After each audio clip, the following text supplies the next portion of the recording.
दोस्तों, आज मैं आपके लिए लेके आया हूँ जाने माने प्लेबैक सिंगर किशोर कुमार की बायोग्राफी की कुछ झलकियाँ। किशोर कुमार का जन्म 4 अगस्त 1929 को खंडवा, वर्तमान मध्य प्रदेश में आभास कुमार गांगुली के रूप में हुआ था। हालांकि यह एक हिंदी भाषी क्षेत्र है, लेकिन वे एक बंगाली थे। उनके पिता एक वकील थे जिनका नाम कुंजीलाल था और उनकी माता का नाम गौरी देवी था। वे 4 बच्चों में से एक था। उनके 2 बड़े भाई थे जिनका नाम अशोक कुमार और अनूप कुमार और एक छोटी बहन का नाम सती था। फिल्म इंडस्ट्री में किशोर कुमार की एंट्री ज़्यादातर लोगों से काफ़ी अलग थी। अधिकांश प्रसिद्ध पार्श्व गायक ने एक पद पाने के लिए कठिन संघर्ष किया और समान रूप से कठिन संघर्ष किया। अक्सर उस स्थिति को बनाए रखने में असफल रहे। हालांकि किशोर कुमार बिना किसी वास्तविक प्रयास के आसानी से फिल्म उद्योग में आ गए। इसका कारण उनके बड़े भाई अशोक कुमार का प्रभाव था।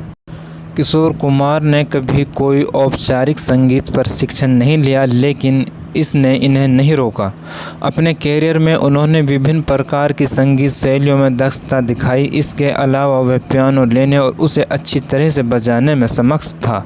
युवा किशोर और उनका परिवार बम्बई में अशोक कुमार से अक्सर मिलने जाता था। अशोक कुमार और किशोर के बीच 18 साल का अंतर था, इसलिए बड़े अशोक फिल्मी क्षेत्र में अच्छी तरह से स्थापित थे, जबकि किशोर अभी भी सिर्फ एक बच्चा था। अपने भाई के संबंधों के कारण किशोर कम उम्र में ही विषम पदों पर आसीन हो गए थे।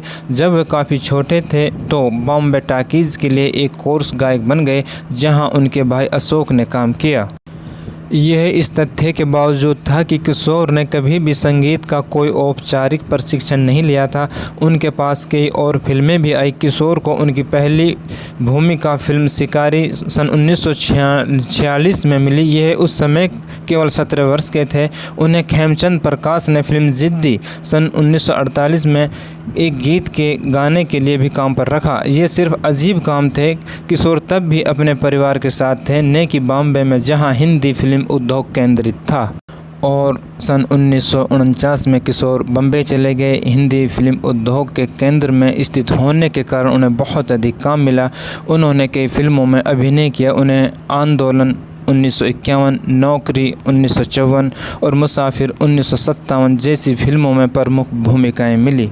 इस दौरान किशोर कुमार का निजी जीवन कुछ मिला जुला रहा। 1951 में उन्होंने अपनी 4 पत्नियों में से पहली अभिनेत्री गायिका रूमा गुहा ठाकुरता उर्फ रूमा घोष से शादी की। यह शादी 1958 तक चली, जब उनका तलाक हो गया। इस जोड़ी से एक पुत्र अमित कुमार को जन्म दिया। आज अमित कुमार एक प्रसिद्ध अभिनेता, गायक, संगीत निर्देशक और निर्देशक हैं। हालांकि किशोर कुमार की असली दिलचस्पी पार्श्व गायक में थी। ये एच.डी. बर्मन ने सबसे पहले एक पार्श्व गायक के रूप में किशोर की आंतरिक प्रतिभा का दोहन किया। मसाल के निर्माण के दौरान एच.डी. बर्मन ने किशोर से कहा कि वे के.एल. सहगल की नकल करने की बहुत कोशिश कर रहे हैं। एच.डी. बर्मन ने किशोर को अपनी शैली विकसित करने के लिए राजी किया। इस दौरान उन्होंने कई फिल्मों के लिए गाना गाया। उनमें से कुछ प्रमुख थे फिल्म मुलजिम 1954, 9211 फिल्म 1957। किशोर कुमार असामान्य तकनीकी उधार लेने से नहीं डरते थे। उदाहरण के लिए वे अपने भाइयों के फोनोग्राफ रिकॉर्ड पर सुनाई देने वाले योडलिंग से प्रेरित था। उन्होंने इस तकनीक को बड़ी सार्वजनिक प्रशंसा के साथ अपनाया। उन्होंने इसे नई दिल्ली 1957 और प्यार का मौसम 1969 जैसी कई फिल्मों में इस्तेमाल किया। हालांकि अभिनय उनका असली जुनून नहीं लग रहा था, लेकिन उन्होंने कई क्षमताओं में अभिनय करना जारी रखा। उनके रोमांटिक हीरो व्यक्तित्व ने बॉक्स ऑफिस पर वास्तव में कभी भी क्लिक नहीं किया। हालांकि उनकी हास्य भूमिकाएं वास्तव में उनकी खूबी साबित हुई। यह नई दिल्ली 1957, आशा 1957, चलती का नाम गाड़ी 1958, हाफ टिकट 1962 और पड़ोसन 1968 जैसी फिल्मों में व्यापक रूप से प्रदर्शित किया गया था। इस दौरान किशोर कुमार के निजी जीवन में भी विकास हुआ। 1960 में उन्होंने अभिनेत्री मधुबाला, असली नाम मुमताज़ बेगम जहान दहलवी से शादी की, जिनके साथ उन्होंने चलती का नाम गाढ़ी 1958 जैसी फिल्मों में काम किया था। इस विवाह ने परिवार में काफ़ी दुर्भावना पैदा कर दी, क्योंकि वह हिंदू था और वह मुस्लिम थी। उनकी शादी एक सिविल मैरिज थी और किशोर कुमार के माता पिता ने इसमें शामिल होने से इनकार कर दिया था। बाद में किशोर और मधुबाला ने अपने माता पिता को खुश करने के लिए एक हिंदू समारोह किया, लेकिन बहुत कम फ़ायदा हुआ। शादी के महज 1 महीने के बाद वह कुमार का घर छोड़कर अपने घर वापस लौट जाती है।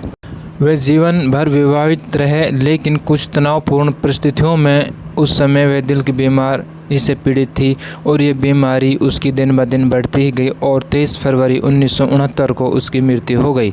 1960 के दशक में किशोर कुमार ने फिल्म निर्माण के लगभग हर पहलू को शामिल करने के लिए अपनी भागीदारी का विस्तार करना शुरू किया। उदाहरण के लिए उन्होंने झुमरू 1961 का निर्माण, निर्देशन और अभिनय किया। इसके अलावा उन्होंने शीर्षक गीत के लिए गीत लिखे और फिल्म के सभी गीतों के लिए संगीत तैयार किया। उनके द्वारा निर्मित और निर्देशित अन्य फिल्में दूर का राही 1971 और दूर वादियों में कहीं 1980 थी। 1960 का दशक किशोर कुमार के लिए मिला जुला दौर था। उज्ज्वल पक्ष पर इस अवधि के कई हिट गाने थे। कुछ उदाहरण गाइड 1964 से, गाता रहे मेरा दिल और जवेल थीप 1967 से, ये दिल ना होता बेचारा। हालांकि उनकी अपनी समस्याएं भी थी। उदाहरण के लिए आयकर चोरी को लेकर भारत सरकार के साथ बहुप्रचारित समस्याएं थी। उन्होंने अविश्वसनीय होने की प्रतिष्ठा हासिल करना शुरू कर दिया। वह अक्सर रिकॉर्डिंग के लिए देर से आता और कभी कभी बिल्कुल नहीं आता था। इसके अलावा कई फिल्में फ्लॉप हो चुकी थी। मामले को बदतर बनाने के लिए उनकी पत्नी मधुबाला के साथ तनावपूर्ण वैवाहिक संबंध भी थे। उसके बिगड़ते स्वास्थ्य से जटिल 1968 तक वे इतने निराश हो गए थे कि वे सेवानिवृत्ति पर विचार कर रहे थे। हालांकि 1970 का दशक बहुत बेहतर लगने लगा। 1969 की फिल्म आराधना के उनके गीत रूप तेरा मस्ताना ने उन्हें फिल्म फेयर पुरस्कार दिलाया। उन्हें बहुत काम मिल रहा था और उनकी सार्वजनिक प्रतिष्ठा पलटाव पर थी।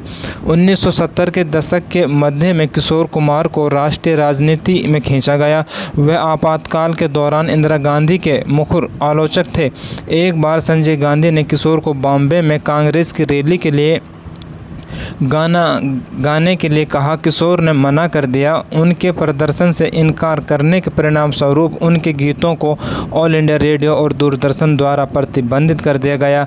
यह ध्यान रखना दिलचस्प है कि भारतीय मानकों के अनुसार भी संजय गांधी सत्ता के अत्यधिक दुरुपयोग के लिए जाने जाते थे। इस दौरान उनके निजी जीवन भी काफ़ी उथल भरा रहा। 1976 में किशोर कुमार ने अपनी तीसरी पत्नी फिल्म अभिनेत्री योगिता बाली से शादी की। हालांकि यह शादी ज़्यादा नहीं चली और 1978 में इनका तलाक हो गया। 1970 के दशक के अंत में एक और कठिन दौर था। आकाशवाणी दूरदर्शन के बहिष्कार ने निश्चित रूप से उनके कैरियर में मदद नहीं की। कभी कभार हिट गाना होता था, लेकिन कुल मिलाकर किशोर की फिल्में बॉक्स ऑफिस पर अच्छा प्रदर्शन नहीं कर रही थी। 70 के दशक के मध्यम में उन्होंने अपनी अभिनय भूमिकाओं में बहुत कटौती की और उनकी आखिरी स्क्रीन भूमिका दूर वादियों में कहीं 1980 में है। हालांकि ऐसा प्रतीत होता है कि इस अवधि के दौरान उनका निजी जीवन शिथिल होने लगता है। 1980 में उन्होंने अपनी चौथी पत्नी फिल्म अभिनेत्री लीना चंदावरकर से शादी की। उसने उसे सुमित कुमार नाम का एक बेटा दिया। 1987 में उनकी मृत्यु तक वे विवाहित रहे। बॉलीवुड फिल्म उद्योग व्यक्तित्व और संघर्षों से भरा है और किशोर कुमार कोई अपवाद नहीं थे। किशोर कुमार और अमिताभ बच्चन के बीच अच्छी तरह से प्रचारित घर्षण था। किशोर कुमार द्वारा निर्मित एक फिल्म में भाग लेने से इनकार करने के बाद किशोर कुमार ने अमिताभ के लिए पार्श्व गायन करने से इनकार कर दिया। हालांकि यह सामंजस्य था, जहां किशोर ने उनके लिए तूफान 1989 में एक किशोर की मृत्यु के बाद जारी किया गया था। मैं में गाना गाया। एक छोटा समय ऐसा भी था जब किशोर ने मिथुन चक्रवर्ती के लिए गाने से इनकार कर दिया था। इसकी वजह मिथुन की शादी किशोर की पूर्व पत्नी योगिता बाली लग रही थी। हालांकि बाद में इसे भी सुलझा लिया गया और किशोर ने मिथुन के लिए डिस्को डांसर 1982 और प्यार का मंदिर 1988 जैसी फिल्मों में गाना गाया।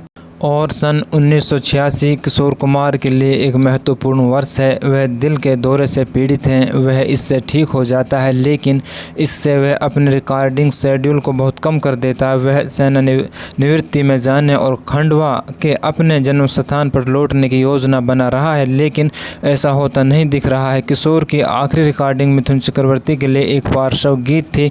यह फिल्म वक्त की आवाज़ 1988 के लिए आशा भोंसले के साथ एक युगल गीत था। सन 1987 में उन्हें बॉम्बे में एक और बड़े पैमाने पर दिल का दौरा पड़ा। 13 अक्टूबर 1987 को 58 वर्ष की आयु में उनका निधन हो गया। उनके शरीर को उनके जन्म स्थान खंडवा में दाह संस्कार के लिए वापस ले जाया गया। किशोर कुमार की प्रतिष्ठा उनकी मृत्यु के बाद भी बरकरार है। स्मारक कार्यों, रीमेक्स और पिछली रिकॉर्डिंग की रीपैकेजिंग की अंतरहीन धाराएं हैं। तो दोस्तों, ये थी मशहूर गायक किशोर कुमार की बायोग्राफी की कुछ झलकियाँ। आप लोगों को कैसे लगी कमेंट्स में बताना। अगर अभी आप लोगों ने मेरा चैनल सब्सक्राइब नहीं किया है तो मेरे चैनल को सब्सक्राइब कर लें और बेल के आइकन को भी प्रेस कर दें, ताकि इसी तरह के आने वाले वीडियोज़ आपको मिलते रहें।